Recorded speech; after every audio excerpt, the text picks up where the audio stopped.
This program has been brought to you by Alpine Bank. Dedication you can count on and experience you can trust. Alpine Bank, member FDIC. Thanks for watching Durango TV News. I'm Wendy Graham-Settle.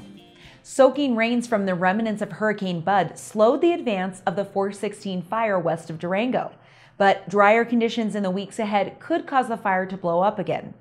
News Director Deborah Uroda has this week's report. Expect morning smoke from the 416 fire to return during the next few weeks as rising temperatures, decreasing humidity, and increasing winds create the potential to rekindle flare-ups in the areas that are still burning. That's why previously evacuated areas in Falls Creek and Junction Creek remain on pre-evacuation alert.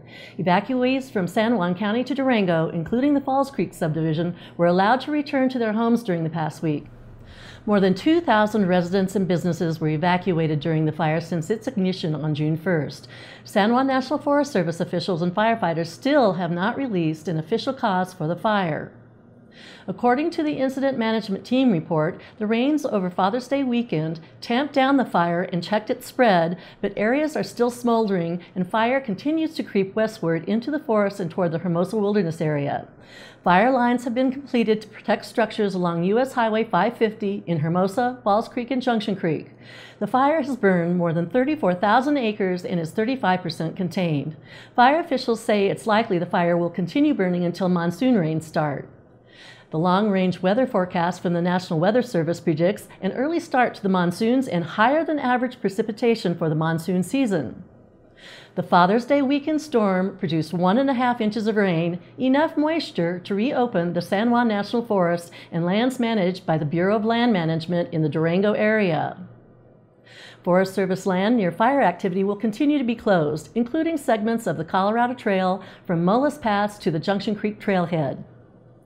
According to a National Forest news release, the decision to close the forest on June 12th was based on 10 measurable criteria, including fuel moisture, ignition potential, burning potential, and the amount of heat the fire could generate. Forest Superintendent Kara Chadwick noted that all 10 of the criteria were met or exceeded when she decided to close the forest. Conditions are expected to meet 6 or fewer criteria in the next few weeks.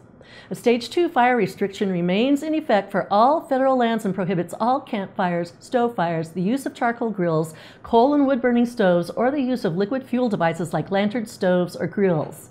Smoking is prohibited except within a closed vehicle, trailer, or building. The City of Durango also has announced that Lake Nighthorse and the dog park will reopen to the public on June 22nd. All other city closures remain in force. Closures also remain in effect for Fort Lewis College open space and trails and La Plata County open space areas. As the fire danger to residents and businesses wanes, the Type 1 Incident Command Team is expected to turn over fire management to a smaller team on June 22nd. At the height of the fire, more than 1,100 firefighters were working to protect homes from the blaze. As of Tuesday, the firefighting force had dropped to fewer than 700 people. Now the next phase of work begins, the economic recovery in San Juan and La Plata counties. Back to you, Wendy. To follow developments on the 416 fire, visit the Incident Management Team's Facebook page at facebook.com/416fire.